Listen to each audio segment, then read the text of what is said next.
नमस्कार, मैं हूं श्रवण गुप्ता और आप देख रहे हैं भारत एक्स फैक्टर। दिल्ली में इन दिनों सरकार बनाने को लेकर पहले जो थोड़ी बहुत उठापटक है वो शुरू हो गई है। उठापटक इस बात को लेकर के है कि किसे क्या मिलेगा और कौन से मुद्दे बीजेपी के साथ रहेंगे और कौन से मुद्दे नहीं रहेंगे। आप जानते ही हैं चंद्रबाबू नायडू और बिहार के मुख्यमंत्री नीतीश कुमार ने जो है घोषणा की है कि वो एनडीए सरकार में बीजेपी गवर्नमेंट को सपोर्ट करेंगे, उनके साथ मिलकर सरकार चलाएंगे। बिहार में नीतीश कुमार को शासन करते करीब 17-18 साल हो चुके हैं और चंद्रबाबू नायडू भी बहुत पुराने खिलाड़ी रहे हैं। तो और इन दोनों का जो वोट बैंक का जो बेस है वो भी बहुत बड़ा है और दोनों सेकुलर माने जाते हैं, नीतीश कुमार भी और चंद्रबाबू नायडू भी। तो जो बीजेपी का हिंदुत्व का जो मुद्दा है और राष्ट्रवाद का जो मुद्दा है उससे दोनों अलग हैं और इन्होंने बार बार विगत में कई बार ऐसी घोषणाएं भी की हैं जिससे उनका सेकुलर होने का जो है दावा वो दिखता है लोगों को। और उन दोनों की राय जो है इस पर बीजेपी से बिल्कुल अलग है। और खुद मुख्यमंत्री नीतीश कुमार जो है वो उनके बारे में कहा जाता है कि भाई वो पलटी मारने में भी कम नहीं है। 5 बार उन्होंने पलटी मारी है और अभी जनवरी में जब दोबारा बीजेपी के साथ वो आए हैं उसके पहले 18 महीने जो है वो आरजेडी के साथ गुजार कर आए हैं। और मुख्य प्रधानमंत्री नरेंद्र मोदी से भी उनकी जो है पुरानी कई बार जो है तनातनी रही है। चंद्रबाबू नायडू का भी वही हाल है। लोकसभा 19 में जो लोकसभा चुनाव हुए थे उसके पहले उन्होंने मोदी के खिलाफ जो है कांग्रेस के साथ मिलकर स्टैंड लिया था। तो ये दोनों नेता जो है विगत में कई बार मोदी के बीजेपी के खिलाफ खड़ा हो चुके हैं। लेकिन इस बार सीन जो है थोड़ा बदला हुआ है। चंद्रबाबू नायडू कई सालों के बाद जो है फिर से जो है लाइमलाइट में आए हैं, फिर से राजनीति के केंद्र में हैं। इसके पहले के कई सालों में वो बिल्कुल हाशिए पर एक तरह से चले गए थे और उनकी स्थिति अच्छी नहीं थी। लेकिन उन्होंने आंध्र प्रदेश में इस बार जो है बीजेपी के साथ तालमेल बिठाई और आंध्र प्रदेश में वो सरकार बनाने जा रहे हैं और बीजेपी को भी वहाँ कई सीटें मिली हैं। वही हाल जो है नीतीश कुमार का है। नीतीश कुमार और बीजेपी को भी इस बार जो है ठीक ठाक जो है सीटें मिली हैं। और एक बात और साबित हुआ है कि भले ही नीतीश कुमार ने पलटी मारी, उनकी बहुत फजीहत हुई, लेकिन जब चुनाव हुए और बीजेपी और जेडीयू ने मिलकर एक साथ चुनाव लड़ा तो फिर ये देखने में आया, ये बात पहले भी साबित हो चुकी है और इसके बाद भी पलटी मारने के बाद भी जो है वहाँ की जनता ने, बिहार की जनता ने नीतीश कुमार में अपना विश्वास दिखाया है। वो इसलिए भी है कि नीतीश कुमार ने वहाँ बहुत काम किया है। लालू के जंगल राज से वो अकेले आदमी हैं जिन्होंने बिहार को निकाला था, तो जनता इसे भूली नहीं है। फिर वहाँ उन्होंने महिलाओं के लिए इतना किया है। वहाँ की जो स्थानीय निकाय हैं उन्होंने महिलाओं को उसमें 50% आरक्षण दिया हुआ है। इसके अलावा सेल्फ हेल्प ग्रुप है वो सालों में इतना बढ़ा है। तो और फिर शराबबंदी है। तो कुल मिलाकर के नीतीश कुमार की जड़ें अभी भी वहाँ मजबूत है और खासकर जब वो बीजेपी के साथ आते हैं तो उन्हें ज़्यादा फायदा होता है।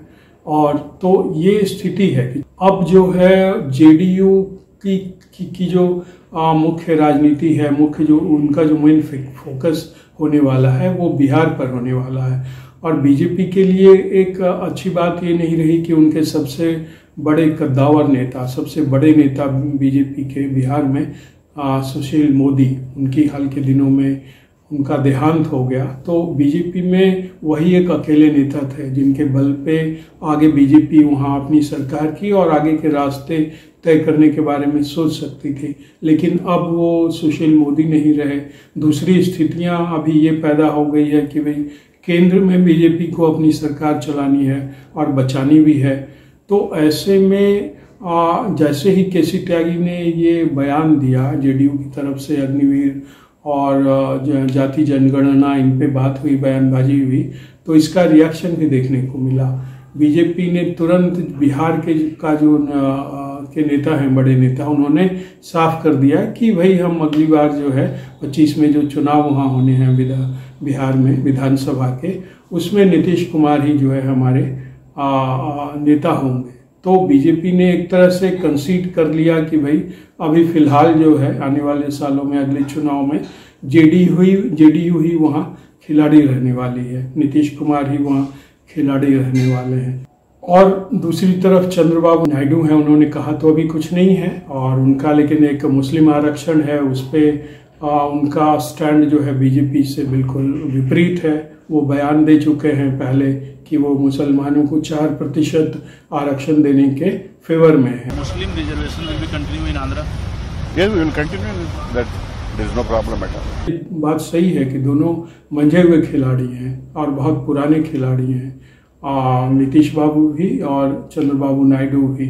इसलिए फिलहाल तो नहीं लगता है कि कुछ ऐसी वैसी बातें होंगी। हाँ, दबाव की राजनीति शुरू हो गई है मंत्रालय को लेकर कि जो नई सरकार बनेगी केंद्र में, उसमें किसे क्या मिलेगा, तो इस पर भी साथ साथ बातें चल रही हैं। दरअसल चंद्रबाबू नायडू जो है उनका कई मंत्रालयों पे उनका फोकस है, उसमें एक आईटी बहुत इम्पॉर्टेंट है, क्योंकि आपको पता होगा जब अनडिवाइडेड आंध्र प्रदेश में जब चंद्रबाबू नायडू थे तो उन्होंने कैसे हैदराबाद में आईटी की जड़ें मजबूत की, एक जाल बिछाया, हजारों नौकरियां वहाँ आई, दुनिया भर से आईटी की बड़ी बड़ी कंपनियां आई जिसके बारे में कभी सोचा नहीं जा सकता था। लेकिन आज के दिन में हैदराबाद में जो आप आईटी का इतना विस्तार देखते हैं, दुनिया भर की कंपनियां और वहाँ लोगों को आईटी के क्षेत्र में इतना काम करते देखते हैं, एक बड़ा जाल देखते हैं आईटी का, ये दरअसल चंद्रबाबू नायडू की ही देन है। ये उन्हीं का सब किया धरा है, उसी का विस्तार